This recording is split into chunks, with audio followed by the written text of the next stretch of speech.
suka tiap kali bangun pagi. Morning voice. Suara aku seksi betul pagi-pagi ni. Lepas aku cepat-cepat rekod buat TikTok sebelum suara jantan aku ni hilang.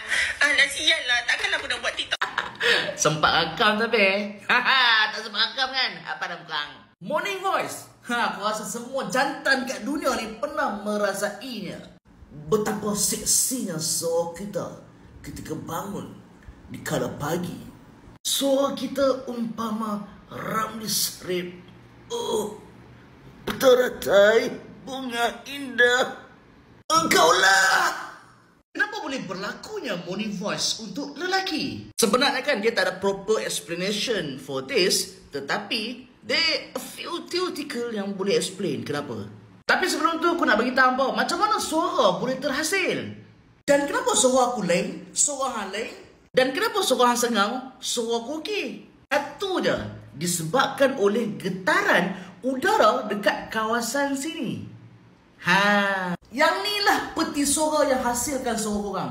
Kita panggil sebagai vocal cord. Yang ni kita tengok dari atas, yang ni kita tengok dari tepi. Macam mana suara dihasilkan? Okay, first aku nak kompikan. Bila kita bernafas, yang ni adalah laluan ke paru-paru, yang belakang ni adalah laluan ke perut, iaitu kita panggil sebagai salur pemakanan. Bila hang bernafas, udara daripada hidung, daripada mulut akan terus ke kawasan sini. Di laluan sini. Bila hang bernafas, peti suara akan buka. Dan bila hang bercakap, peti suara akan tutup. Sebab itulah hang tak boleh bercakap pada masa yang sama hang bernafas. Hang faham tak? Yalah, boleh buat try lah hang bernafas sambil bercakap. Memang tak boleh lah weh. That's how God creates us. Dan kenapa kita ada morning voice? Lah ni aku tanya korang. Posisi hang tidur. Dan selalunya kita tidur macam mana? Lying flat, betul? Kata je 180, kan? Dan satu benda korang kena tahu, yang ni fakta. Salur pernafasan korang, kawasan sini, dalam mulut korang semua ni, yang ni adalah kawasan yang lembab, ada mucus, ada lendir. Memang Allah jadikan macam tu. Lendir ni lah yang akan membolehkan kita bernafas dengan biasa, memboleh kita tapis habuk, membolehkan kita untuk hasilkan suara. Dan yang ni adalah semua kawasan yang berotot. Bila berotot, bila kita jaga, kita tengah jaga sekarang ni, kita bercakap. Bila bercakap, otot tu berfungsi, kan? Kalau hang tidur, otot tu berfungsi atau tak? Otot tu relax sahaja, tenang, dia tak berfungsi pun. Bila otot dekat peti suara kita dalam keadaan relax sepanjang malam 8 jam sehari, hang rasa-rasa tak tegang ke kita punya otot dekat peti suara tu? Tegang lah. Yang ni one of the reason kenapa kita hasilkan morning voice. Sebab peti suara kita jadi tegang, jadi inflame dan swelling sedikit sepanjang malam. Disebabkan kita tak bercakap, kita tidur je, relax masa tu. Sebab tu bila kita first bangun, kita cakap. Yang ni, yang bengkak ni, yang akan menyebabkan getaran udara menjadi lebih bergetar. Sebab tu voice kita akan jadi lebih deeper, raspier dan husky.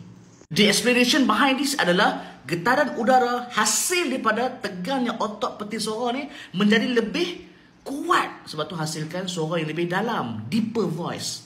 Explanation nombor 2 adalah, macam aku cakap tadi kat korang, kawasan sini penuh dengan kelembapan, penuh dengan mucus ataupun lendir, betul? Sepanjang malam kita bernafas saja kan? So udara lalu keluar, betul? Secara tidak langsung udara tu akan mengeringkan kawasan-kawasan kita punya peti suara. Udara kat situ akan menyebabkan kering, kawasan mucous membrane situ menjadi kering.